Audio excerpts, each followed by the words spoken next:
नमस्कार, फौजी lecturer YouTube channel पर आपका स्वागत है। आज हम आपके साथ एक ऐसी घटना शेयर करेंगे, उस घटना को सुन के आपको भी लगेगा कि ऐसा कैसे हो सकता है। घटना 4-5 साल पुरानी है। आपने देखा होगा, नॉर्मली स्कूल से टीचर्स पेरेंट्स के पास फ़ोन करते हैं कि आपके बच्चे ने ये गलती कर दी, आपका बच्चा पढ़ नहीं रहा है, आपका बच्चा ये शरारतें करता है। लेकिन एक दिन एक बच्चे ने घर से मेरे पास फ़ोन किया और अपने पेरेंट्स की शिकायत की। उसने सीधा हरियाणा में बोला कि सर, मेरे घर वालों ने मेरे नासम लट दे रखा है, इनको समझा दो। स्कूल का नाम नहीं बताएंगे, बच्चे का नाम नहीं बताएंगे। दरअसल हुआ क्या, एग्ज़ाम नज़दीक आ गए थे, पीटीएम रखी गई थी, पेरेंट्स को बुलाया गया था। तो उस बच्चे के दादा जो है स्कूल में आए थे। बच्चा उसमें +2 क्लास में था, इंग्लिश में थोड़ा कमज़ोर था। जब पीटीएम के लिए उसके दादा स्कूल में आए तो जो अंग्रेजी के लेक्चरर थे, उन्होंने उसके दादा को थोड़ा बहुत कहा होगा, इसको कहिए, समझाइए, पढ़ने के लिए प्रेरित कीजिए। जो भी कहा, उनके बीच में क्या बात हुई थी मुझे नहीं पता। मेरे को जो बच्चे ने बताया, मैं उसके आधार पर बोल रहा हूँ। तो मैंने बच्चे से पूछा, हुआ क्या है, परेशान क्यों है, घर वाले क्यों आपको तंग कर रहे हैं। उसने कहा कि आज मेरा दादा स्कूल में गया था, पीटीएम थी, और अंग्रेजी वाला मास्टर ने बेरानी के बोल दिया, दादा ने आए घर पर बोल दिया, और मेरी माँ और ये सब मेरे पीछे पड़े हुए। मैंने कहा, मम्मी आपकी पास में? बच्चा बोला, हाँ सर पास में। मैंने कहा, बात कराऊँ। मैंने जब उसकी मम्मी से बात की, मैंने उससे पूछा, जी क्या बात है, बच्चों को क्यों तंग कर रहे हो। तो कहने लगे, जी इसका दादा गया स्कूल में, अरे पढ़ाई में तो बच्चा बिल्कुल कमज़ोर है, अंग्रेजी में पास कैसे होगा। मैंने कहा, अभी एग्ज़ाम का बिल्कुल नज़दीक आ गया है, एकदम से बच्चा इतना ज़्यादा नहीं पढ़ सकता, धीरे धीरे जितना होगा उतनी कोशिश कर देगा। अगर आप इसको डांट दोगे, मार दोगे, तो आजकल के बच्चों की सहन शक्ति बहुत कम है। अगर ये घर छोड़ के चला जाएगा तो फिर आप क्या कहोगे, काश हम ऐसा ना करते, काश हम उसको ना डांटते, काश हम उसको ना मारते। तो इस समय धैर्य का है, समझ का है, बच्चे को समझाना है, बच्चे को बताना है, बेटे पढ़ने से क्या फ़ायदा होगा, ना पढ़ने से क्या नुकसान होगा। आज हम कमा रहे हैं, खेती से कमा रहे हैं, मजदूरी से कमा रहे हैं, या किसी और जरिए से कमा रहे हैं। एक दिन हम बूढ़े भी होंगे, बीमार भी होंगे, चारपाई भी पकड़ेंगे, उसमें हमारे को खाना कौन देगा, हमारे को दवाइयाँ कौन देगा, हमारे कपड़े कौन दिलाएगा, वो आपकी जिम्मेदारी है। क्योंकि जो पेरेंट्स होते हैं वो बच्चे की देखभाल करते हैं, वो उनकी ड्यूटी है। तीज त्यौहार पर उनकी चीज़ें ला के देते हैं, बच्चों के बर्थडे वगैरह बनाते हैं, बच्चे की हर छोटी से छोटी खुशी के लिए माँ बाप कुछ न कुछ खर्च करने की कोशिश करते हैं। जब माँ बाप बूढ़े हो जाते हैं तब बच्चे का फ़र्ज़ होता है कि उन माँ बाप की देखभाल करे, टाइम पर दवाई दे, टाइम पर खाना दे, उनको धुले कपड़े मिले। मैंने कहा, कोई भी चीज़ प्यार से समझाई जा सकती है, डांट से चीज़ संभव नहीं है। तो उसकी मम्मी ने कहा, जी मास्टर जी आप बात बिल्कुल सही कह रहे हो। मैंने कहा, अभी +2 में जाके आप एकदम से ध्यान दे रहे हो कि बच्चे की अंग्रेजी कमज़ोर है।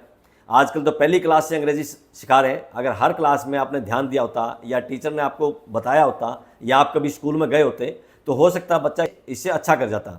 ये मानते हैं कि पढ़ाई जीवन में बहुत ज़रूरी है, लेकिन ये भी नहीं है कि पढ़ाई के बगैर कुछ भी नहीं है। ऐसे बहुत से आपको उदाहरण मिल जाएंगे, जो लोग पढ़ नहीं पाए, उसके पीछे वजह कोई भी हो सकती है, लेकिन उन्होंने बड़ा अच्छा किया है। अगर आप रिलायंस इंडस्ट्री को देखें, रिलायंस इंडस्ट्री को शुरू करने वाले कौन थे, धीरूभाई अंबानी। धीरूभाई अंबानी ज़्यादा पढ़े लिखे नहीं थे। अगर उसके माता पिता उस पर यही जोर देते कि नहीं आपको पढ़ना है, डॉक्टर बनना है, इंजीनियर बनना है, या पायलट बनना है, तो हो सकता है आज जो रिलायंस इंडस्ट्री है वो हमारे सामने नहीं होती। दूसरा आप उदाहरण लीजिए, सचिन तेंदुलकर। अगर उनके माँ बाप भी उनको कहते कि नहीं बेटे पढ़ना है, तेरे को डॉक्टर बनना है, तेरे को इंजीनियर बनना है, या तेरे को इस पोस्ट पे जाना है, डीसी बनना है, तो हो सकता है आज हमें सचिन तेंदुलकर क्रिकेट के भगवान के रूप में देखने को नहीं मिलता। हमने बच्चे को ये समझाना है कि बेटे पढ़ाई करने से ये आपको फ़ायदा मिलने वाला है, ना पढ़ने से आपको ये नुकसान होने वाला है। हमारा पेट है, दिन में कम से कम 2 से 3 बार खाना मांगता है।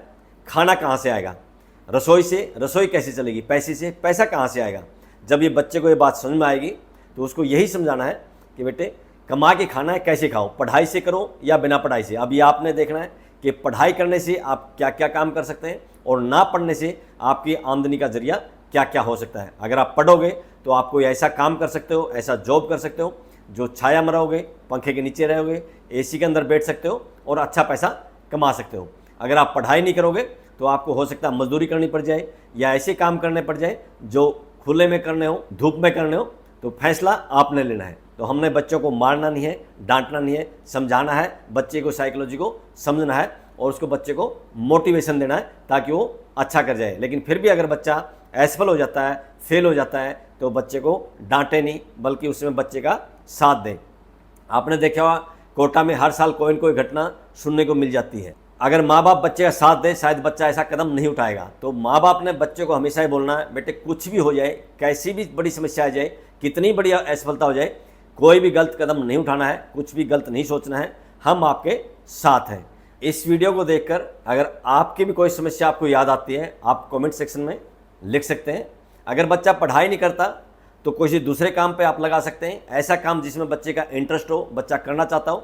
कई बार क्या होता है, हम बच्चे को पढ़ाई के लिए ज़बरदस्ती उस पर दबाव डालते हैं, लेकिन बच्चा पढ़ाई में इंटरेस्ट नहीं होता। जैसे मैंने धीरू भाई अंबानी का उदाहरण दिया, सचिन तेंदुलकर का उदाहरण दिया, ऐसे दुनिया भर के उदाहरण आपको मिल जाएंगे जो पढ़ाई में इतना अच्छा नहीं कर पाए, लेकिन बाद में किसी न किसी फील्ड में उन्होंने अच्छा कर दिया। बच्चे को आपने यही समझाना, अगर बेटे आपने नहीं पढ़ना है तो कोई न कोई काम कीजिए, जिस भी काम में तेरी रुचि है वही काम कीजिए। बच्चे भी मोबाइल को कम से कम देखें, जो आपके सपने हैं उनको साकार करने के लिए सोचें। सिर्फ दिमाग में सोचने से या बोलने से कि मैं ये कर दूंगा, मैं ये कर दूंगा, मैं ये बन जाऊंगा, मैं ऐसे कर जाऊंगा, इससे सफलता नहीं मिलती। सफलता जब भी मिलेगी जब आप किसी काम को शुरू करते हैं। शुरुआत में हो सकता है आपको समस्या आए, शुरुआत में हो सकता है आपको सफलता ना मिले, शुरुआत में हो सकता है कोई न कोई आपका पड़ोसी या कोई रिश्तेदार कोई न कोई किसी प्रकार का टोंट कसे या कमेंट कसे।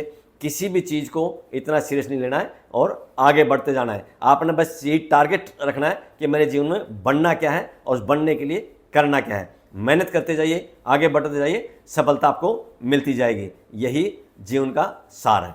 आज की इस वीडियो में बस इतना ही। मिलते हैं अगली वीडियो में। बहुत बहुत शुक्रिया, धन्यवाद, जय हिंद।